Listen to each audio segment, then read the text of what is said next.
Hi friends, good morning. காலையில் breakfast வந்து இந்த மில்லட் கஞ்சி. என்னன்னு கேட்டிங்கன்னா, பொதுவாகவே நம்ம கணையம் கல்லீரல்லாம் வந்து செரிமான உறுப்புகள் வந்து அதிகமாக அசைவு தரக்கூடாது, சரிங்களா? அதனால இந்த மாதிரி நல்லா கூழ் மாதிரி காய்ச்சி குடிக்கிறது. எப்படின்னா, இதில் வந்து கருப்பு கவுனி, சிகப்பு அரிசி, அப்புறம் மாப்பிள்ளை சம்பா, பச்சைப்பயிறு, உளுந்து, பார்லி, ஜவ்வரிசி, ஏலக்காய், பாதாம், பிஸ்தா, பொட்டுக்கடலை. ஸோ இதெல்லாம் வந்து லைட்டாக வறுத்துட்டு நல்லா வெயில்லையும் காய வச்சுட்டு அப்புறம் லைட்டாக வறுக்கணும். வறுத்துட்டு ஆற வச்சு மிஷினில் அரைச்சி வச்சுக்கோங்க.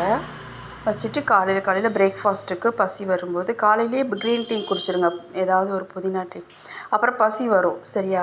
அப்போ வந்து வயிறு க்ளீனானால் நல்ல பசி எடுக்கும். அப்போ இந்த கஞ்சி குடிக்கிறது நல்ல விஷயம்.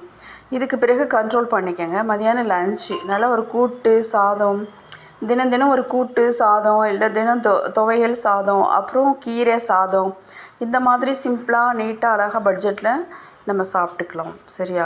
இடையில தேவைன்னா ஏதாவது ஒரு நட்ஸு, மழைக்காலமாக இருந்தால் ட்ரை ஃப்ரூட்ஸ் ஏதாச்சும் ஒன்று, அப்புறம் க்ரீன் டீ சம்திங்.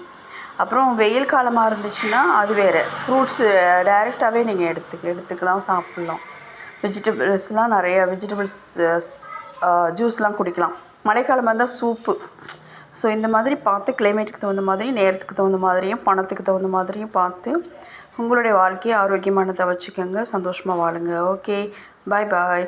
இந்த வீடியோ பிடிச்சிருந்தால் லைக் பண்ணுங்கள், ஷேர் பண்ணுங்கள், சப்ஸ்கிரைப் பண்ணுங்கள். சப்ஸ்கிரைப்ஸ் எல்லாம் கம்மியாக தான் இருக்குது, ஆனாலும் என்னோடய விஷயம் போய் வியூஸ் நிறைய பேர் கிடைக்கட்டும் அப்படின்றத நான் நினைக்கிறேன். சம்பாத்தியத்தை விட நன்மைகள் போய் சேரணும், அது ஒரு பலன் தானே.